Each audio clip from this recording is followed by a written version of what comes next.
खुश रही है हमके भुला।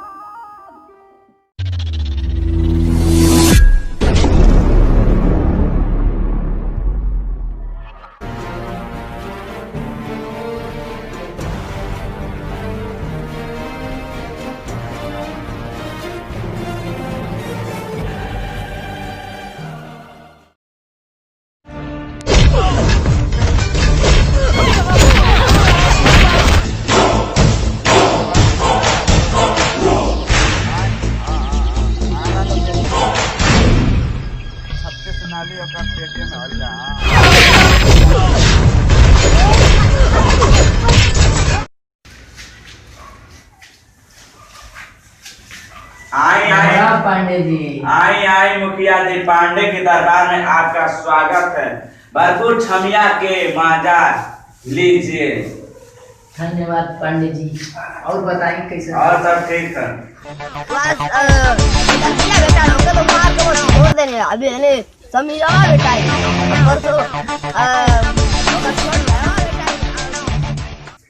और चिकड़ुआ तो बढ़िया है। आज और प्रोग्राम बदल रहे पांडे जी। हाँ पांडे भैया मान का अल्लाह बड़ा कुछ करवा। हाँ भैया अबे आप देख के हाँ भैया अबे आप रुक लिया अबे आप जा दो आवाज ही जाए दो एक मिनट में बस। हाँ पांडे यार जगह पांडे यार छमिया यार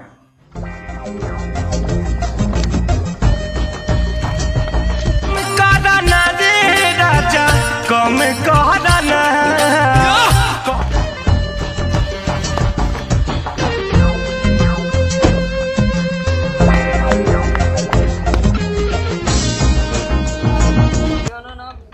बहुत मार मरले बा केवन एकरी माई का दूध दे तना पिया दे ले मोर बेदर्दी के मार दे चल बाऊ चल त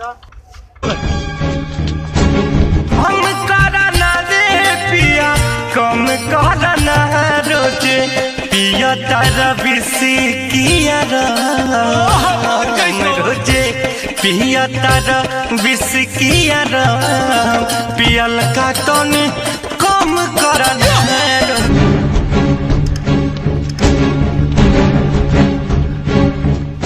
बाबू अपने क्या पता रे तो बाबू ये बाबू करना दे पिया कम करना रोजे पिया तारा विष किया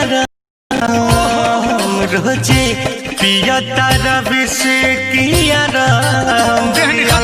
तनी कम करना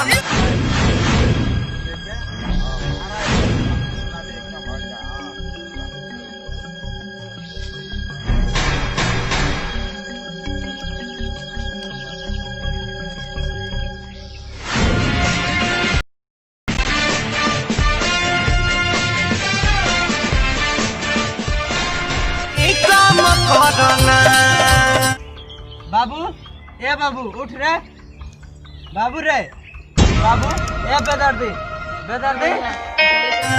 पिया तारा विष किया पियल का टनी काम करना समीरा खाला मार के छोड़ देने खाली मरबे कैले के ओके ऊपर उड़ाइले।